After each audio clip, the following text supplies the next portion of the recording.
El Nino is an oceanic phenomenon observed in the southern Pacific Ocean which emerges after a gap of 3 to 7 years and is associated with abnormally high rainfall in the otherwise dry condition along the coast of Peru. This phenomenon results in floods in Peru while Pacific coast of Australia and Indonesia have abnormally dry conditions that forces collapse of agriculture with instances of forest fire. During El Nino there are on average fewer hurricanes over the Atlantic Ocean, the Caribbean Sea and the Gulf of Mexico. In the central Pacific Ocean El Nino brings more typhoons, both north and south of the equator. Their more easterly genesis makes that fewer of these tropical cyclones reach Australia. In the northern Pacific Ocean the area with typhoons also shifts east. There are no effects on the number of cyclones over the Indian Ocean. The phenomenon is not well understood, but it is related to ocean current and trade winds. In this, sea surface temperature SFT increases above normal by 0.5 degree. In normal years the trade winds are fairly consistent and strong. The equatorial current of Pacific are well developed, which leads to development of warm western Pacific pool resulting in a zone of low pressure off the Australian and Indonesian coast with rising limp of air causing rain. At the same time, Peruvian coast has cold current, Humboldt current and upwelling which brings cold current along the coast of Peru resulting in high pressure with descending air current. This is favorable to Peruvian economy as upwelling brought up nutrients at surface which flourishes fishing population. This low pressure at Australian coast and high pressure at Peruvian coast form a vertical cell called as Walker cell. This cell is exception to otherwise general pattern of air circulation, e.g. trade winds, westerlies and polar circulation and tri-cellular meridional circulation. Here east-west zonal pattern is found. During El Nino years, for reasons not yet known the trade winds of Pacific weakens, resulting in weak equatorial current. The warm Pacific pool waters flows back strengthening the counter-equatorial current. This reverses water flows southward towards Peruvian coast and this current is known as El Nino current. It is a warm surface current appears at the coast of Peru during December flowing from equator towards pole which can stop the upwelling process. This results in reversing the pressure cells. Now Peruvian coast have low pressure and Australian Indonesian coast having relative high pressure and with this Walker cell 2 is reversed, i.e. rising limp of air at Peruvian coast and descending limp of air along the Australian coast which reverses the climatic condition along these coast which results into Peruvian coast having high rainfall and West Pacific coast having dry condition. The atmospheric component of El Nino/La Nina is called southern oscillation. This component is an oscillation in surface air pressure between the tropical western and the eastern Pacific Ocean waters. In context to monsoon the two cumulatively is called as ENSO.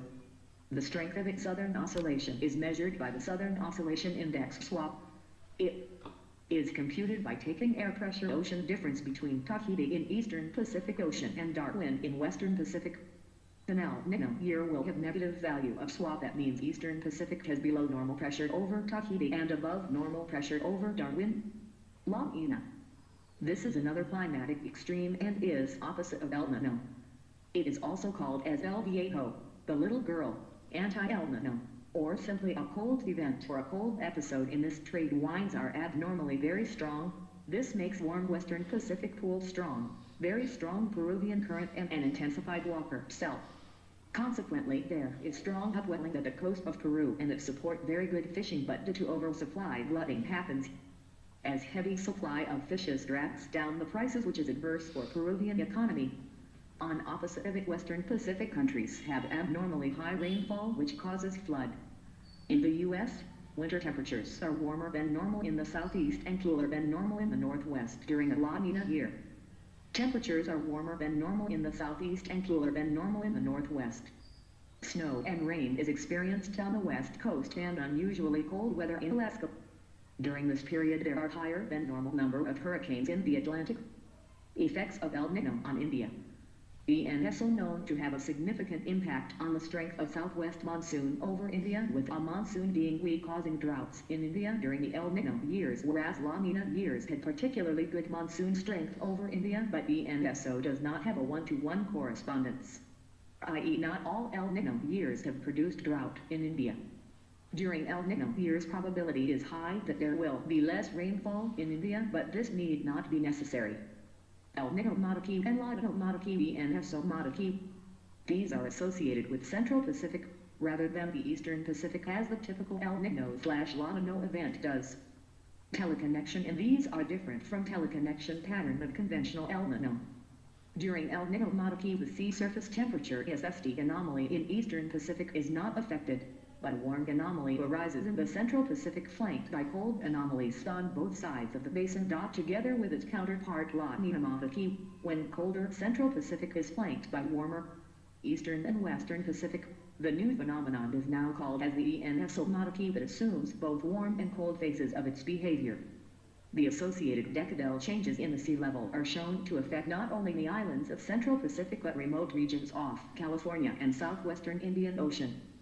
Due to El Niño Monarchy, Central Pacific has higher storm frequency and a greater potential for making landfall along the Gulf Coast and the coast of Central America. Also, due to this El Niño Monarchy, Arabian Sea has more number of cyclones during pre-monsoon and post-monsoon seasons as opposed to general phenomena, whereas Bay of Bengal has higher number of cyclones during pre-monsoon and post-monsoon.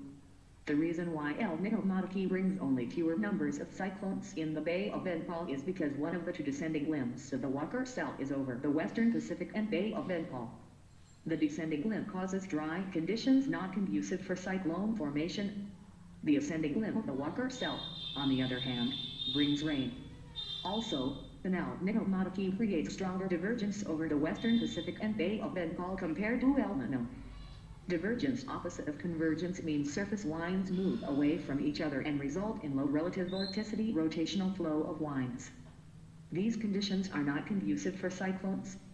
This explains why Bay of Bengal region close to Western Pacific has fewer cyclones during the El Niño Monarchy.